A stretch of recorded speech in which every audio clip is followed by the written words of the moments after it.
ഇടിവെട്ട് കളറാണെന്നും പറഞ്ഞ് നാത്തൂൻ്റെ കൊച്ച് അച്ചു ഒഴിവാക്കിയ സ്കേർട്ടാണ് ഇട്ടത്. അവരൊഴിവാക്കുമ്പോൾ ആദ്യം എന്നോട് ചോദിക്കും, അമ്മായി പിള്ളേർക്ക് എന്തെങ്കിലും തയ്ക്കാൻ പറ്റിയതാണോ എന്ന്. എന്നെ സംബന്ധിച്ച് ഇതൊരു സ്കേർട്ടല്ല, ഒരു 2 മീറ്റർ തുണിയാണ്. ഞാൻ പറഞ്ഞു ഓഫ് കോഴ്സ് എനിക്ക് വേണം, കാരണം നല്ലൊരു വെൽവെറ്റ് തുണിയായിരുന്നു കേട്ടോ, നല്ല സോഫ്റ്റായിട്ട്. ഗില്ലാപ്പീസിനൊരു ഫ്രോക്ക് തയ്ക്കാനാണ് ഞാൻ ഉദ്ദേശിക്കുന്നത്. അതിനായിട്ട് ആദ്യം ലൈനിങ് കട്ട് ചെയ്ത് അതിൻ്റെ പാകത്തിനാണ് ഞാൻ മെയിൻ ഫാബ്രിക് കട്ട് ചെയ്തത്.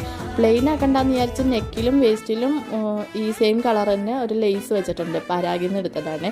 പിന്നെ ലോവർ പോർഷനും ഞാൻ ഈ സെയിം ആക്കണ്ടെന്ന് വിചാരിച്ച് പരാഗിൽ നിന്ന് ഒരു ഓർഗൻസ മെറ്റീരിയൽ മേടിച്ചിട്ടുണ്ടായി. അതാണ് ലോവർ പോർഷനിൽ റെഡിയാക്കിയത്. കഴിഞ്ഞ ഓഗസ്റ്റിൽ ഗില്ലാപ്പീസിന് ഒരു ടീംസ് മീറ്റപ്പ് ഉണ്ടായി, ഓൾ കേരള ടീംസ് കമ്മ്യൂണിറ്റിയുടെ.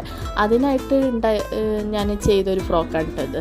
നല്ല ഭംഗിയുണ്ടായി കാണാനായിട്ട്. പിന്നെ എൻ്റെ മടിയും മറവിയൊക്കെ കാരണം ഞാൻ അപ്ലോഡ് ചെയ്യാൻ മറന്നതോളൂ.